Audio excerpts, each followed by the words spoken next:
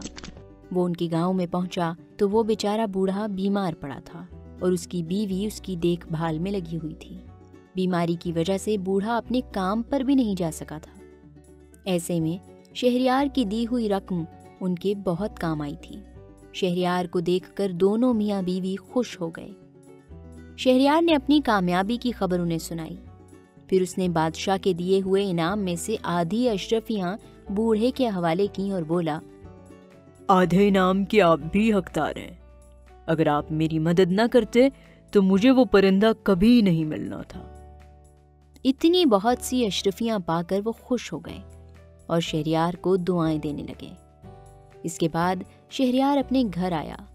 اس نے پوری کہانی اپنی ماں کو سنائی اور بادشاہ سے ملا ہوا آدھا انعام ان کے حوالے کر دیا۔ اس کے ماں باپ تو خوشی سے پھولے نہیں سما رہے تھے۔ وہ اس بات پر بھی بہت خوش تھے کہ ان کے بیٹے نے اپنے محسنوں کو فراموش نہیں کیا تھا اور انعام کا آدھا حصہ انہیں بھی دیا تھا۔ انعام میں ملی ہوئی اشرفیوں سے شہریار نے اپنا کاروبار کر لیا۔ اس کے باپ نے بھی جنگل سے لکڑیاں کاٹ کر فروخت کرنا چھوڑ دیا اور کاروبار میں اپنے بیٹے کا ہاتھ بٹانے لگا۔ تھوڑے ہی دنوں میں ان کا کاروبار خوب چمک اٹھا اور یوں ایک لکڑہارے کا بیٹا کمزور انسانوں سے محبت اور ان کی مدد کرنے کے صلے میں اپنے ماں باپ کے ساتھ ایک خوشحال زندگی گزارنے لگا۔